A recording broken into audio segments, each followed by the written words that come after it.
person that I'd like to welcome is Zaheida. Zaheida, please give a wave to everybody. I'd like to encourage everyone as well to go and look at everybody's bios. It's on our SheSays page. It's very detailed and it's intentionally detailed because when I went through Zaheida's profile, I just got lost in the rabbit hole. An incredible woman who is in fact the future of tech, if you ask me. Zaheida, thank you for offering us your time through this as the mentee. Zaida's mentor is Govender. Hi, Ku. Hi. Ku has also kind of inspired my heart in so many ways, just in her belief in equality. Quotes just on our page that also, when you spoke about how equality is kind of the progressive way to be, I'm really inspired by that. And I hope you share a little bit more about that. I want to welcome our third panelist, a mentee, Rorisang.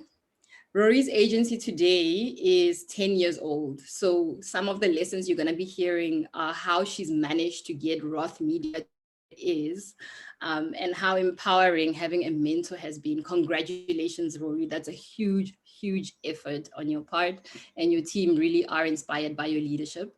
And I saved Anne for last. I'm completely biased towards Anne in this case, because Anne Nurock is one of the people that actually helped me start my career. Back when she was the CEO of Grey, she started the Grey Impact Program, and that was my very first internship. So the pride that you see today, the foundation of that comes from the work that this woman has done. Welcome, Anne, and thank you for joining us tonight. Thank you. Thank you, Pat. We're going to do things a little bit differently. For everybody who joins the SheSays community events, you'd know that we ask each panelist different questions. This time it's different. We've got mentors and mentees who will share their actual experiences and where they've come from. And part of that learning will come from their exact experiences. Please take what you will from it, but share what your experience has been as well in the chat. I want to start the conversation right at the beginning with what are the different types of mentorships? Over time, we've discussed mentorship. And I don't think we've gotten into what are the principles that kind of shape a mentorship and what are the differences. Ku, can you kick us off on that discussion? Because I think you have your formula and principles that you use for that. Okay, so before I speak about mentorship, I just want to say I am a catalyst and an advocate for women empowerment. And therefore, mentorship is so important to me. And from a mentorship perspective, being a marketeer, I have 3 C principles of mentorship. And at the moment, I mentor about 10 women. I juggle it, but because I'm so passionate about it, I do it. But before I go on the journey of mentorship, these are my 3 C principles that I embark on. And the first is you've got to have chemistry. It's like dating. It's like love at first sight. So there has to be chemistry for that. And the second thing is confidentiality. You know, there's a contract between the mentor and mentee, because there's a lot of confidential stuff that are discussed between both of you. So you need to honor and hold that confidentiality agreement. The third thing is our lives are so busy. When we embark on a mentorship journey with the mentor and a mentee, it's so important to be committed to that journey. So my three C's are chemistry, confidentiality, and commitment. So if I use chemistry as an example, and I'll refer to Zaheida on this, what was the signal for you that you and Ku have that chemistry? What were you looking for in a mentor? So when Ku and I, so at first, at the time, I was lost. I was lost and I needed direction, in the sense that I was not confident enough to own who I was or what I was, right? So when Ku and I met for the first time, we met through a mutual acquaintance. As you know, obviously, there's no easy access. You can't just get a hold of Govender. It's not easy, right? So we met, we chatted a bit, and I loved the conversation so much, and I loved who Ku was, that I actually asked her to set up a meeting, a one-on-one. We went for breakfast one morning, and some 2.5 hours later, I found myself in my car bawling my eyes out, only because what I needed to hear, or what I took from that conversation, it was something that no one's ever been able to address that, right? We work in a very fast-paced environment. You're constantly meeting KPIs, deadlines. Everything's just, it's constantly happening. Everything's moving. You're never taking the time to sit and actually think about me. What am I doing? What am I holding myself accountable to? You know, and that is exactly when I knew that Koo is that person. She's that person. She's the person that's going to hold me accountable. She's also the person that's going to celebrate me and be my cheerleader, you know? So, and in that, I knew immediately that this is someone that I look up to, I admire, and she actually has my best interest at heart. Right, to that point, and I think Zaheida, I'll never forget the day of us having that breakfast together. And you know, the one thing that attracted me, and as I said, it is chemistry, and I am a very sincere, authentic person. And the attribute that attracted me to Zaheida was her authenticity and her vulnerability. She was so open to me in a sense of we already had created that safe space. So I think for that's when I'm speaking about chemistry, is that once the chemistry is there, the conversations flow, the engagement is there. And I also think about the chemistry is being fully present with that person at that time as well. And Zaheida cried on her first session with me, and that's what really drew me to her. Was she was just so vulnerable. There was absolutely no fakeness about that. That's such an important point about vulnerability, which I'll get back to you. I wanted to ask Anne the same question. And you mentor individuals and organizations. Does chemistry still play a role in your ability to connect? Do you use a different formula? What do you look for in mentees? I think what Koo said about the 3 C's is absolutely spot on. It really is about chemistry, confidentiality and commitment. I think when I look, and as you know, I've been mentoring Rory for about 4 years, and I also mentor 2, and I will say 100% Black-owned agencies, because that's where I believe the future of our industry is.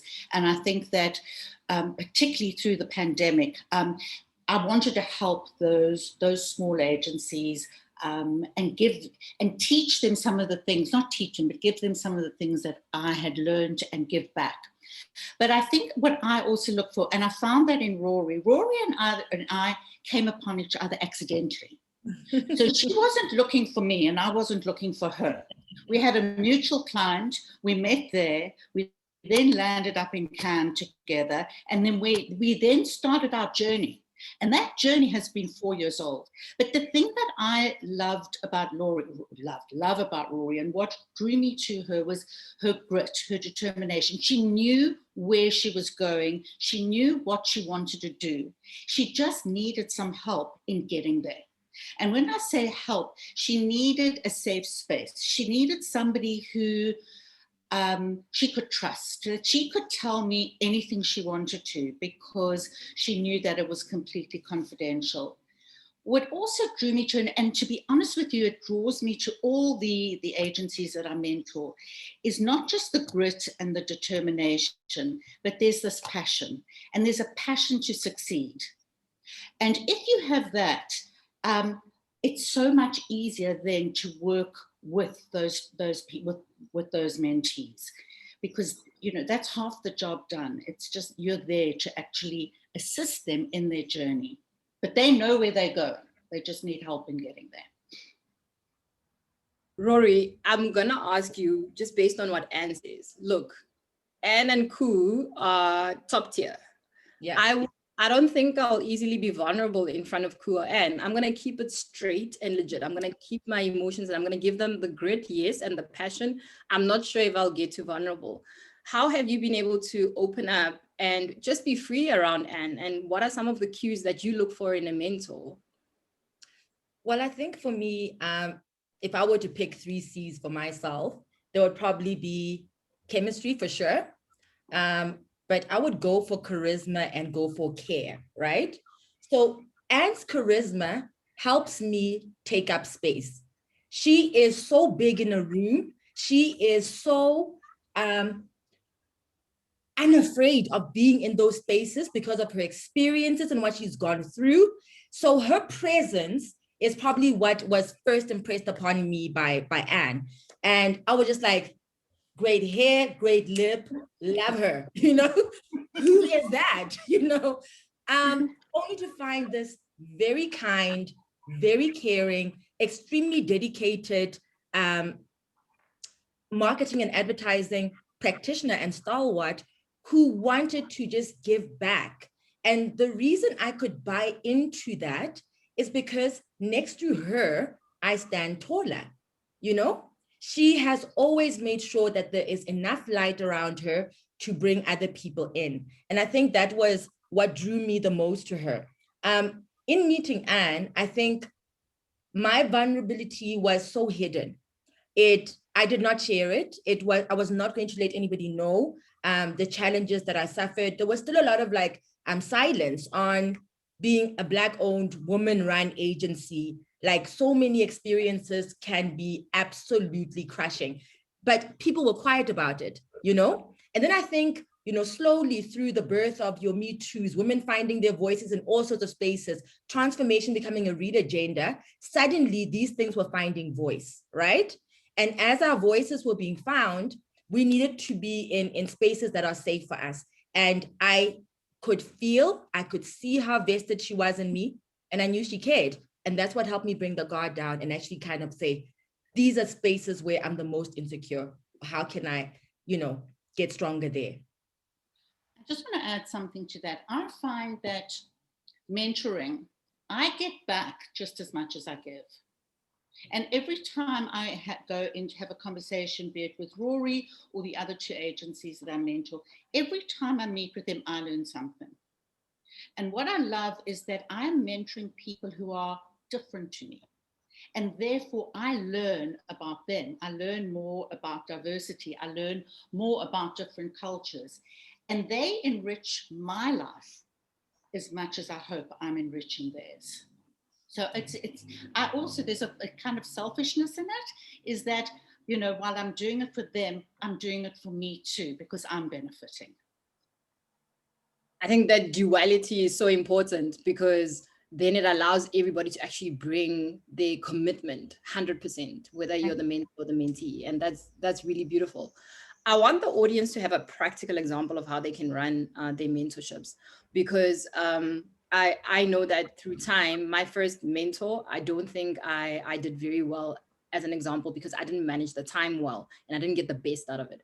So I want to, let's describe the practical, admin-y, boring version of the mentorship. Who initiates the time? When do you meet? What does it look like? How do you get into whose diaries, Zaheida? You know, how do you navigate your mentorship throughout the time that you've had together? So basically with Ku and I'd say it's from both ends, right? So if I need to speak to Ku, we check in once a week, probably sometimes more than once a week. It's just open and constant communication. It's a message here, just letting her know that, you know, everything's okay, or giving her a heads up that I need to check, and then we check. Sometimes it's an offline discussion. Otherwise, it's a meeting in her diary that I've got to schedule, because if there's more important or pressing issues that we need to go through. So definitely it works both ways. Sometimes, I mean, my days are hectic or my weeks are hectic, and Ku is the one that checks in, you know, and that gives you such a priceless feeling, because you actually know that this person's actually thinking about me. This person has given up their time in aiding me, in building me, you know, and that, for me, that's basically the way in which we navigate it. There's definitely a once a month. We have to make sure in where Ku's holding me accountable to the goals, or my 5-year plan, as she calls it.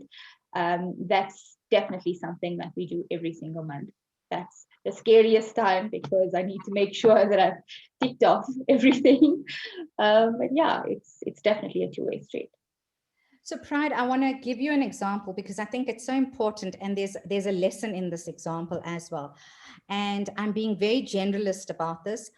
I don't think us women articulate ourselves well enough when we're asking for a salary increase or we're asking for flexi hours. We're very apologetic about it. So Zaheida had a journey now about her promotion and her salary increase. And she was exceptionally apologetic. And I was very firm with her. So she found me, she said, I'm going through this dilemma. And this is a thing about, you know, you've got to have time for certain urgent situations. And she was exceptionally apologetic. And she says, I don't know how to do it. And I said, stop being apologetic, articulate yourself. And I call it tactical maneuvering. Because sometimes when we ask and then they go, oh, you're a bit aggressive about it, right? So it's called tactical maneuvering. How do you tactically maneuver a situation where I think it's a little bit of a discomfort to us women? And that was the advice that I'd spoken to about. I said, speak slowly, speak deliberately with a lot of pauses so the other person can hear what you want, but speak assertively. And that was a discussion that we didn't have to have a mentoring session. I basically spoke to her and I coached her in a way to say, this is how you're going to do it. This is what your outcome is, and this is what you should be doing. And I basically checked in with her that entire week, and eventually she did it, and it was a success. So sometimes there are set times to do mentorship, but there's certain situations or certain challenges that need a mentor's guidance consistently. Otherwise, the mentee will just get lost in that translation of what they really need. So I'm just giving you an example. Sometimes it is the commitment of the mentor to constantly check on the mentee to see if they've done that. You know, I just want to corroborate what Ku's saying. I think that women are so self-deprecating. And, you know, it's all very well talking about Zaheida being nervous to ask for an increase. I was the CEO of a multinational agency, and I was nervous to ask for an increase. And unfortunately, I didn't have a mentor like Ku or like anyone or like I'm helping Rory to take the advice from. And I think what Ku's saying in terms of, you know, navigating this is 100% correct. I mean, my experience with Rory is a lot more chill than that because she's the managing director of an agency. So, you know, we don't have those conversations. We have conversations more around how she can grow the agency, around her credentials, around her clients. So, you know, it comes in so many different ways. I don't think mentorship is just one, it's not a cookie cutter approach. It differs by person or by organization. I quite like the example of Rory having the personal brand Rory and then having the business objective as well, because I think a lot of women on this call have a similar setup where you have yourself to think about how do I grow, but you actually either have your professional life and your business. So Rory, how do you give us an example where you've needed and it kind of crossed maybe both lines? How do you navigate that, your personal brand and your business brand, in order to grow? How do you ask Anne that advice in a very clear, concise way for yourself? So I think because I'm an executive and Anne is an executive, the conversation typically becomes about an industry-wide, industry-led growth strategy naturally, right? The sorts of insights that I would not have access to because they're happening in a realm that I have not yet broken into. So what would typically happen there is, I'll give you a classic example. I am at the Cannes Lion Festival for the first time. We've got this huge creative festival. We've got all of this work that we've entered for the Cannes Lions. We are absolutely excited, but we have never been to the Cannes Lions before. And it can be utterly overwhelming, but a lot of very deep industry insights happen in a week like that. So someone like Anne, who's been to the Cannes Lions every single week, will send me like little messages on WhatsApp. You've got to make this talk with the CMO of this place. You've got to make this session with, be sure to catch the Apple merchandise presentation at 2. So she was completely in that week like my tour guide, making sure I'm getting business insights from business leaders at the right time, and making sure that that week that I was there, I could really draw the most from it. And I came back with this new understanding about how marketing would be positioned around how corporates are building their either diversity or their almost women-led initiatives, and I could understand how to position myself. So before, I would only have looked at my grades, which she has like coached me on to make sure that they are well representing the business and well representing me. She has coached me on, you know, how to future-proof our agency last year. Being in a pandemic, she literally made sure she anchored us very early. She made sure that as soon as something happens in the creative industry that is extremely insights-led and is a new hack or a new way of doing business, I know about it. But I think more importantly, what has been like so significant is this conversation that I couldn't access because I either through my own struggles around imposter syndrome, etc., just didn't feel like I was supposed to be there. She would bring to me and make sure I know it and I'm actioning it. You know, Anne is the kind of person to check in on what she's asked you for, and make sure you're utilizing the things that she shares with you. So I will sit there and the CMO of, you know, Procter & Gamble is speaking to how creative work will be measured going forward. And I have this advantage that someone else on the ground in South Africa who is not here in this moment does not have. I now know how creative work will be measured. I know what sorts of things to put forward when I'm presenting and pitching my company. And I wouldn't know that if I didn't have a mentor who had access to things that she was passing on to me and making sure that I have access to the same information and the same conversation. And then in terms of my personal brand, I think I used to shy away a lot from even just like MD of Roth, because, you know, I'm a founder. I founded this agency 10 years ago when I was 28 years old. At 28, I might have been fearless in every single way. And I knew that I have messaging to nuance in this industry, and we've got work to do to make sure it's representative, and that our cultures aren't being tapped into and our community is not being represented. But that was one thing.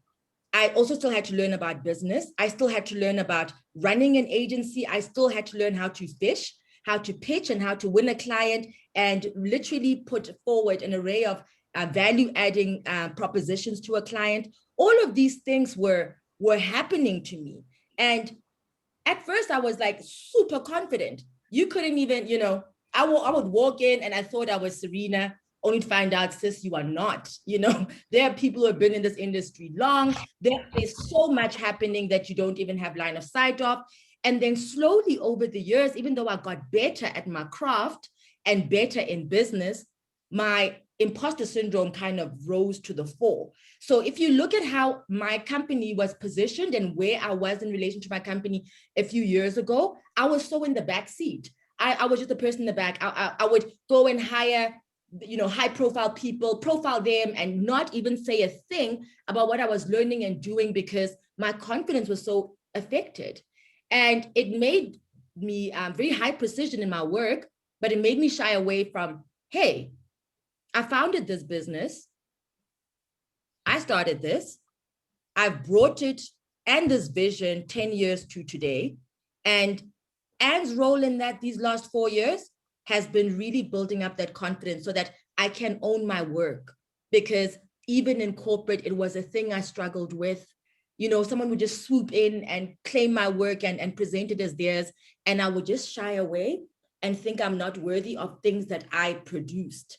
But what Anne has done is help me to balance being this leader, being visible, owning my work, and, you know, being proud of it and knowing that I deserve to be at the table in this industry. I think, Rory, you said something. No, I'm not your mentor, but I just want to share some light in terms of what you're saying, because it resonates so much with us as women, is the lack of confidence. If you had to ask me 20 years ago, what was my barriers to success, was my lack of confidence. Correct. And I think that's one of the things that really, really hinder us as women, is our lack of confidence. And I don't want to be sexist in any way, but some men fake it till they make it.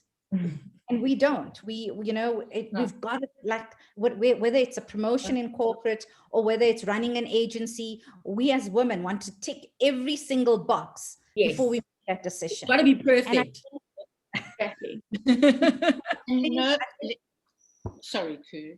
No. So I think that's so profound. And, that's an encouragement to all the women. And even if there's men on the call, to say, confidence is such an important thing in terms of when you're achieving your goals or aspiring to the next level. You can't let your confidence hinder you or create barriers to your success. I think you just landed the 4th C. I like that. And I don't want to be, and we were having this conversation offline, and I don't want this to become a sexist conversation, but I think if you listen to the conversation between us, there's far more, not just empathy, but authenticity and transparency and willingness to share than I think there are between men, mentors and mentees. There's something with women that, I think it's the empathy and the willingness to discuss it. Just and anecdotally, in 2000, before I went to Toronto, so that was in 2008, in 2008,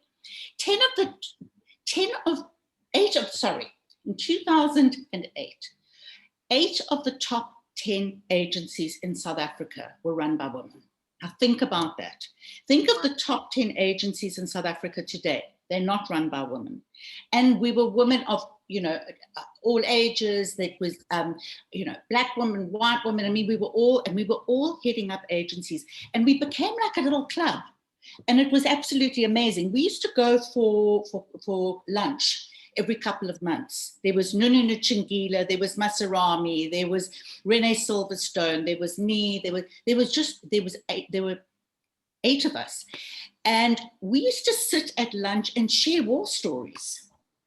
And obviously nothing that was confidential, but we used to share war stories, and we used to expose our vulnerability. And we used to ask, and we used to give advice to each other. And I don't know if a group of men who are running the top 8 agencies in the country would do the same thing. I'm not saying they wouldn't, but I just think there's something about us. The converse of that is exactly what Koo was saying, and exactly what Rory was saying, is that at times I think we lack the confidence. When we're talking about getting an increase, and Koo was coaching Zaheida, I needed coaching to get an increase as running a company. So I think there's so many learnings and so many things about us women that we really need to be so proud of, and we need to share. We need to share these things, because even in this conversation, each one of us, whether you're a mentor or a mentee, are learning. And what's valuable, and Koo touched on it, is if we weren't having this discussion as women, it wouldn't make sense.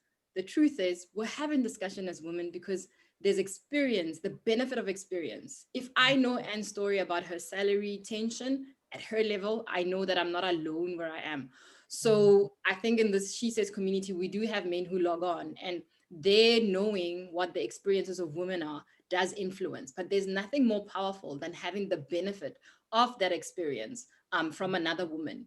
I do want to ask the mentors, when do you know when your own experience is perhaps overwhelming your mentees, the advice you need to give your mentees? Because every single one of our experiences is very closely related, because the industries we're in were not built for us. It wasn't designed for us. We arrived and we're taking over. And as we're doing it, some things have happened to you that are perhaps happening to your mentee, and you need to give objective advice, but also knowledgeable advice. Where do you draw the line, and how do you know how to navigate that without overly influencing their experience of where they are? Koo, do you want to answer that? Sure, I would. So I think the most important thing, and Zaheida mentioned it, so I'm quite structured in a way that I have a roadmap. Whenever I embark on a mentoring journey with a mentee, I have a roadmap. And that roadmap is a very integrated roadmap. It's not only career driven, it's also personally driven. And to all the women, I share this, and everyone knows this. My philosophy in life is my career is like a rubber ball, is a rubber ball. If it drops, it's going to bounce back. My family life is my crystal ball. If it drops, it shatters, and it's very difficult to put together. So I always start, that's one of the things that I start on my mentoring session. The second thing is we do a SWOT analysis on my mentees, which then I understand what's their strengths, their weaknesses, their opportunities, and threats that are affecting them. So when we embark on the journey, so I don't overly influence it, but I'm extremely objective, and that's the purpose of the mentor, right? I think a mentor is to short circuit the mentee's journey, because it took me a long time to get where I got there, because I got a mentor very late in my career. So that's one of the other things. The other thing is a mentor should help you accelerate your career, but a mentor also has to be extremely objective in a way of non-influencing you, but objective to say, I don't think this is possible, or I don't think you should be doing this, and these are my reasons, and this was my experience.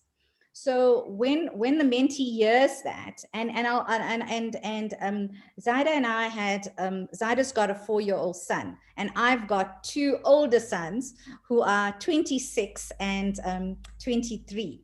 So it's a huge difference, but I know, and I always tell her, so when she has challenges of raising her son, she's just been promoted to COO, so how does she do it? And I go, this was my experience. I didn't spend quantity with my kids. I spent quality with my kids. And that was the lesson. And I think Zaheida can lead on to this. That was one of the things. It wasn't influencing, but saying, this was my experience. Because sometimes as a woman, people think if you're a mother and you're a wife, you can't achieve success. I think that's absolute nonsense. You can juggle, and you can prioritize. And that was one of the things. I didn't influence Zaheida, but I gave her my personal perspective of it. Definitely. I think Cool hit the nail on the head. It's exactly that, it's and I think this was mentioned before as well, that it's knowing that someone else has gone through it, knowing that I'm not the only one. I'm not the only mother that's in this position. I'm not the only person that's struggling between, am I giving my kid enough time? And how do I do that versus also doing what I need to do, because I need to show up. I need to be at the office. I need to give everything there. My kid then gets home. He's home. I'm not there.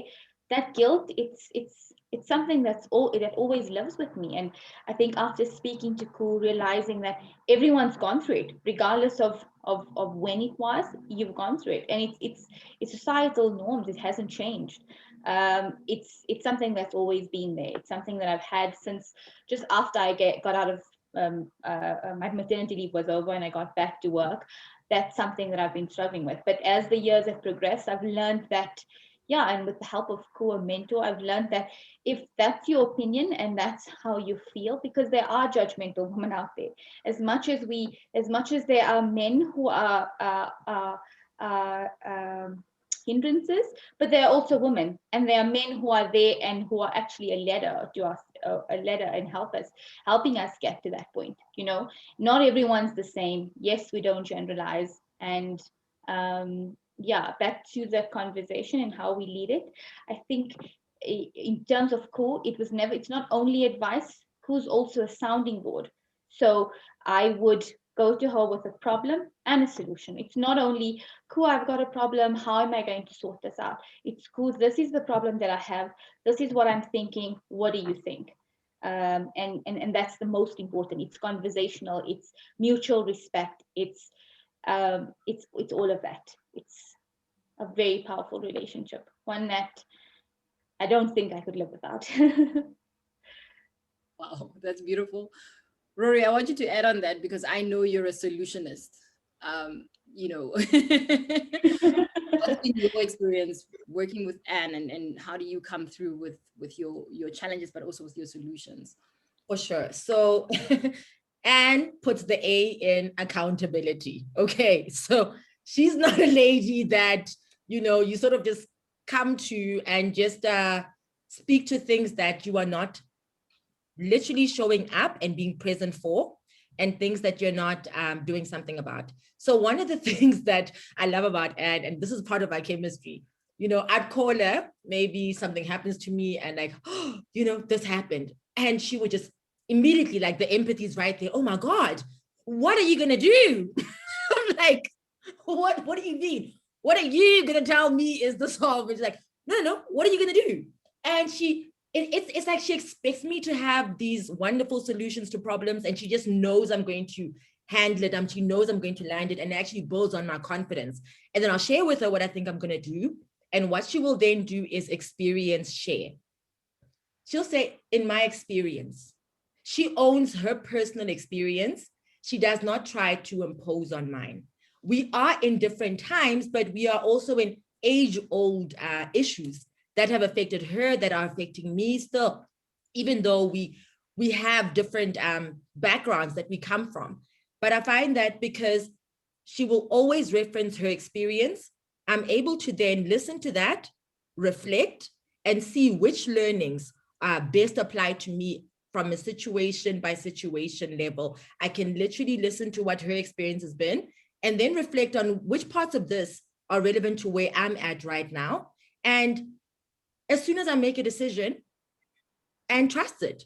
So I go there a little bit more confident. I go there feeling a little bit more lioness, if I can put it that way. I think what's really important for a mentor is to be the ability to listen.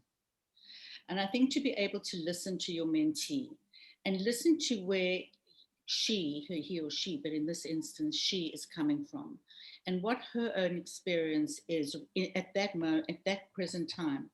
And then you can give the advice. And that's what I, as Rory said, I do, is give the advice from my experience and try and guide her in that way. But I'm not going to make the decision for her. She's got to make the decision. I will help her get to that decision, and I will back her in that decision. If I think that she's veering off in the wrong way, then I will pull her back. But I give her enough space to be able to know what she's doing and how she wants to get there and where she's going. Our mentorship is not as structured as Koo's and Zaheida's. It's a far more casual one.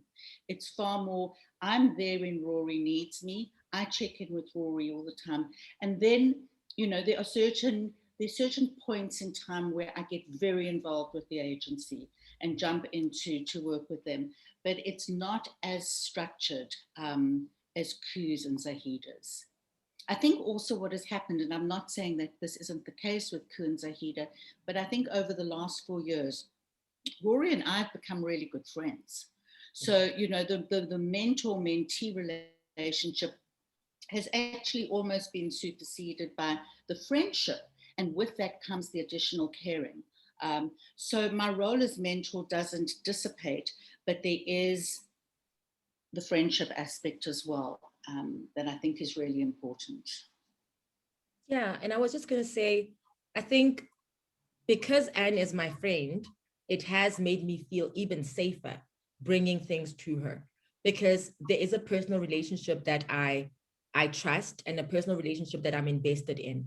But I also have called Anne my fairy godmother. You know, a lot of the times, like if you go and look back on our posts of the last 4 years, I'm always like my fairy godmother, because there have been times where I feel like she has made things happen, planted seeds, given a sense of opportunities when it wasn't about what I knew would benefit me. It's an insight and a nugget that she had that she thought would set my life or my agency on fire, and she wanted to share it with me. And she does have the freedom to say to me, hey, this is a really good thing, go check it out, see if you like it or not, you know.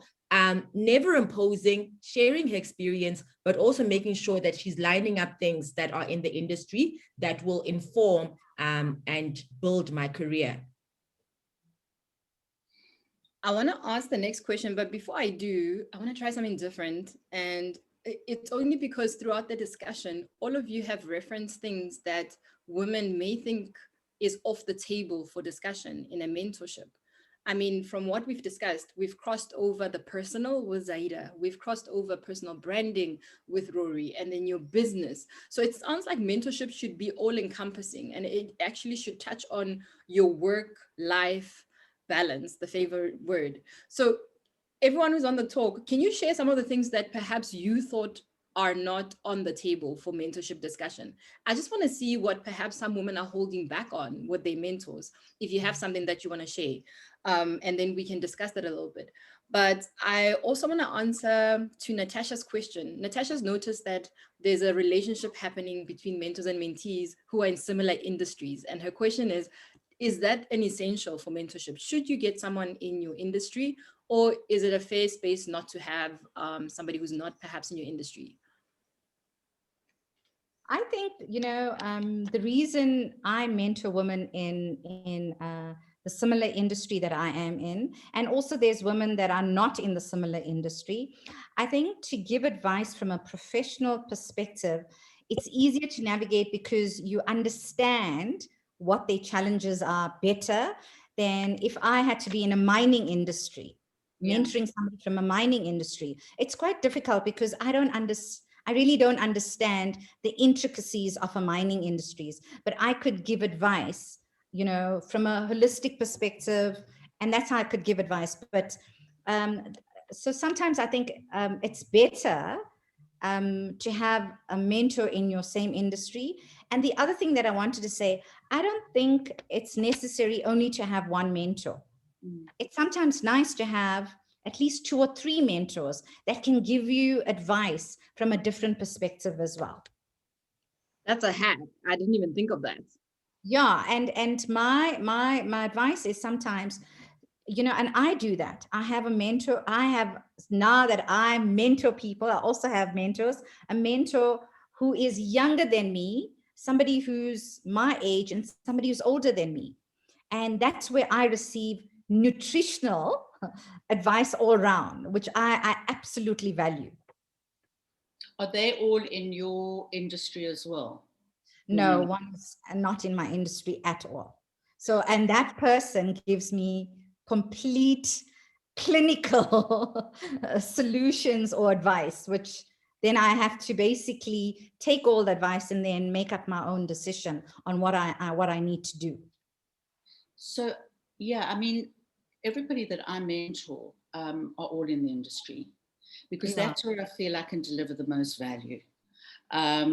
Particularly people, and this is what I focus on, people who are running small agencies, and how I can help them go from smaller agencies to middle-sized agencies, and to watch the growth and to watch how they navigate this. And the joy that I get from that is immense. Just one thing, and maybe it's just veering a little bit off the topic that Pride raised, but I was having a conversation with Tabisa Makanzani, who's the CMO of MultiChoice. And MultiChoice is an incredible organization because they really do try and help small Black-owned agencies with business by giving them pitching small projects. And she said something really interesting to me. She said, we all have to keep, this is the mentors, but we all have to keep the door open. Everybody has to keep the door open to allow other people to come in and take a seat at the table. And the other thing that she said is that it shouldn't be left up to the most senior people. So it shouldn't be left in an organization up to the CMO to be doing that. Every single level of person should be leaving that door open for somebody else to come in and help them get a seat at the table. Now, if you actually take that principle and apply it to any organization, can you imagine the amount of skills and the amount of ongoing mentorship there's going to be? So it may, again, not be as structured, but it's just, it has to permeate throughout the organization that everybody is trying to play a mentorship role. And I just love that. And to your point, sorry, Pride, I just, this is my passion, so I can go on for days. To your point, I think us as women, and my philosophy is, as you climb that corporate ladder, you've got to lift other women up that ladder as well. And I find that women leaders need to shape and redefine that workplace to foster an environment that empower other women. So we've got to have that healthy dosage of nimbleness to create or open more tables, open more chairs for other women around the boardroom table. And that's my passion as a CEO of a multinational agency. My passion is, and I do it unapologetically, is I create and open more seats for women around the table. And if we all adopt that attitude, is that we are mentoring indirectly. And mentoring also is not setting up women for failure. There's a lot of us say, oh, we can promote that one, that particular individual woman. But if she doesn't have the right skills, she's going to set up for failure. So how do we enable her to thrive in that position? So I think that's a very important thing for us as women, that we set women up, that they show up as success in their organization, whatever their organization is. I think what you're doing, Koo, is amazing. And I hope I did that when I was running Grey. I'm now a consultant in a company, running a company of 5 people. So it's kind of a little different to being, where you are. But that's why my mentoring is all about smaller agencies and people that are outside of my organization that I feel I can give back to, because I believe that, moving up in the ranks at Grey, I was very privileged. And when I look at, other people now, I just think, what were the lessons I learned? What were the mistakes I made?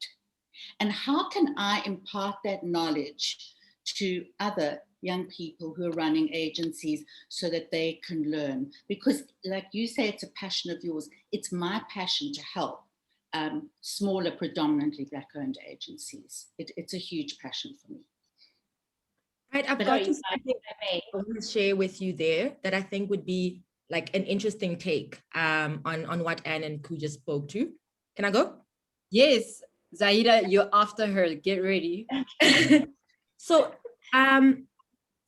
like Koo, when I started becoming a bit more intentional with my mentorship, I went and I segmented for myself, like, what are the attributes that I want to own? What are the things that are going to best represent my biggest learnings, and who will be able to share them with me, right? And I chose a woman mentor, 2 women actually, a young one and one older than me, and I chose a male mentor because I wanted 3 different perspectives at all times. And I did that for a while. I did that. This was now year 4 or 5 of my of Roth running, and I wanted to just get a sense of what is so different about male-run agencies that I need to understand. What is he giving off? What is the value that he speaks to that clients buy into? Why are they able to accelerate their growth more effectively? While a lot of the times, Black-owned, Black women-run agencies stay so small, and they stay so small for so long. It annoys me, like in a really big way, to be 10, and the 9-year-old next door to me is 5 times my size and consequence. And I wanted to understand that, and I went and I ensured that I brought that learning again into the mentorship value chain. And I had 3 mentors speaking to me. And the stuff I learned from the male mentor is just crazy. The things that he had me learn was men don't hold back. If you have a conviction about something, you've got to stand your ground. He said, Rory, I am as Christian as they come. I am as Catholic as they come. But when I'm running a business, I'm running a business, and business principles will apply. He's like, if I've got leverage in the game, I might, keep my gloves on and punch soft. But if somebody comes for me, what I stand for and the values that I have built through my personal brand and my business brand, it's gloves off. And I was like, oh, wow, I would never think like that. I would always apply a very allow energy, a very feminine energy to things. But it gave me a little bit more fight. And it took nothing away from the phenomenal strategies I was receiving from these women who helped me to own and take up space. But it was interesting to learn that, men go in knowing that they're going to fight for it. And sometimes it's okay to, and sometimes, in fact, you need to. So curating like a set of mentors is very critical. Learning from your peers is very critical. Observing, sometimes there are people I can't access, and I just look on from like just afar, and I try to pinpoint and try to stay close. Perhaps I follow them maybe on social media and try and learn from what they're doing. You can observe as well, and that can teach you a lot. You can immerse, like I do with Anne, who chooses me in this way, you know? And I'm able to run a whole array of my life, from work-life balance to romantic, to my journey as a woman, to my journey as an agency owner. And I'm able to glean insights across all of them. But I've had very many different types of mentorship based on where I was at in my career and what I needed at the time. And all of them give you, you know, like you're learning. And it's important to stay active there and to make sure you're still learning and growing. And when you have outgrown it, you need to evolve and it needs to move on. Zaheida, please go right ahead. I hope I haven't stolen your thunder. No, not at all. In fact, you actually led me to another point. 100%. There's so many different mentors in your life, and as you grow and outgrow mentors, you're moving to bigger things. Someone that's going to actually understand that, and that is where I come from. I come from being mentored by a male. A strong male that is exactly the male that you described. He is a go-getter. He's out there. He would do anything to do what he needs to, you know. That is who he is. That is who we always refer to him as the fearless leader, because that is who he is, going after what he wants. And that is what he's instilled in me. And coming from a legal background, he has always had that vision, and he's literally brought me to this point. There was a point where he got me to, and then he looked and said, there's not much more, because as a man, he takes you to one point. For him, it's business. And that's, I think, where Koo came in at the perfect moment in my life, and she just helped me navigate everything. So she put everything into perspective. She allowed me to steer my ship, you know, and that was the most important, or two of the most important people in my career. And yeah. Thank you so much. That is powerful. I hope that's inspired everyone to really like look deep into who you're looking to be around you as a mentor or mentee. I'm hoping that inspired Zaheida and Rory to be mentors themselves at this stage. I can see it in you. I've learned so much in this session. I want to point out all the C's I've heard: chemistry, look for it; confidentiality, that's what mentorship is about. Commitment seems to be the cornerstone of how this entire process happens and works. Care, because the word safety came up so much that it tells me that if you're not feeling safe in that relationship, you're not quite with the right mentor just yet. Charisma is one that I took to heart, because I think the presence of your mentor really lifts you up and makes you feel that you can take up space yourself in rooms that you walk into. Confidence, because all of us as women know where the history of that comes from, and we need to take it with us. But some of the things that came through as well is choose your style, whether you want to be structured or you want to be a bit more fluid, but make sure that at the core and the heart of it, accountability is what will keep the objectivity between you and your mentor. So you can learn as much as you can, but you can actually carry some of those things for yourself and grow your space, whether you're a mentor or mentee. You can learn from either side. Thank you so, so much, Koo, Zaheida, Rory, and for your personal stories, for your time, your energy, for giving every woman on this talk just a moment to reflect on what they're going to choose. And I'm hoping that you've inspired, but not only that, you've inspired action so that everybody can get going. 2021 is going to be a phenomenal year for all of you. I'm sure of it. All the women on this call, take it for what it is. Please sign up for our mentorship. Go to Who's Your Mama. It's in the chat. Sign up for it. There's a reason it's called Who's Your Mama. You've heard from the mamas today. It's friggin' inspiring being with a woman by your side. You get the insight of things you're never gonna hear anywhere else. And you can tell them pretty much anything in a very safe space. Thank you so much, everyone. Have an amazing, amazing week. Bless. Thank you. So well done. So well done. Really. Congratulations for everything that you're doing and what SheSays are doing. Thank you so much, Anne. The volunteer team, thank you for putting this together. If you want, thank you, the volunteer team. I saw you teaching us while we were going. I'm like, oh, look at these guys. Yeah, I think everybody's staying on. Yeah. Which Love is here. it. Amazing compliment. Can you guys read all the comments? I'd love for you to read read what comments. people have written to you. It's phenomenal. Everyone's very inspired, and I love it. Thank you so much. Thank you, Pride. Thank you so much. Thank you, Pride. Nice to And see you. thank you, Anne and Rory. It was so nice meeting both of you It was again. so nice meeting you, Koo and Zaheida. Like, you guys are just absolutely magic. Absolutely magic. It was phenomenal. I am so sad I missed that 10-minute preamble because I was on tech issues. You know, I would have been a little bit more bonded going in. But I felt like you just had me at hello. You had me at hello. We love you, Not darling. as you were. Koo, you must write a book.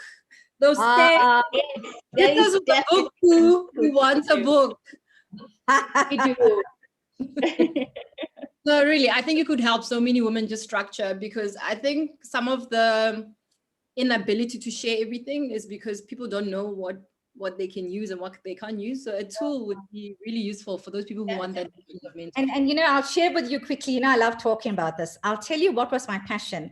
I was in my early 20s, and I worked at MultiChoice as well, at Mnet. And I was like, no vision, no nothing. Yet, you know, I just thought, you know, in your 20-something, you're entitled, right? And I actually went to a woman of color mentor. And I said, would you mentor me? And you know what she told me? She says, I don't believe in women mentorship, and I don't believe in